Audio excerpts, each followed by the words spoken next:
as like women in industry, like sometimes when men talk to women in industry, it can almost be like patting their heads. And I think wedding filmmaking and just filmmaking in general, Hollywood, everywhere, is particularly in need of a discussion about it. Why do you think this is like such an important subject and for winning female filmmakers? I think we're chatting before and we're saying how when I went to Universal Studios, it was like a pretty big milestone in my life. I was like 15 or something, and yeah, like we did these tours, and I remember saying like, I'm going to go home, I'm going to be a film director, and sort of came home, and when I started looking around, I didn't see any female film directors when I was younger.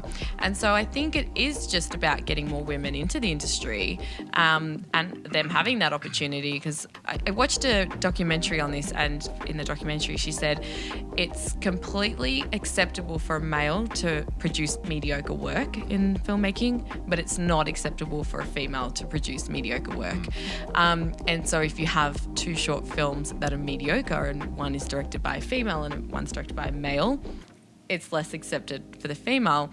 And so that got me thinking, I'm like, that is actually really true. And so I think it's the fear of females getting in these roles and not proving themselves or not making extraordinary work, because on that measure, then if it's not extraordinary, then they're a failure, you know. And so I think that we just need to keep on getting in these roles and fail.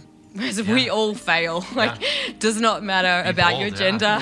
One of my full-time shooters, he's a 60-year-old male, and he's been in this industry for a really long time, and he's sort of wanting to, you know, slow down on his own workload. And so it's so funny, like when we're shooting, we get to the reception and the venue manager will come and they'll be like, oh, you work for him?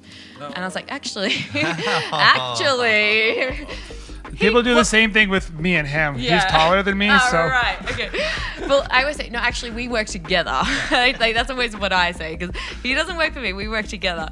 So that's always funny, but yeah. Oh, it's so embarrassing.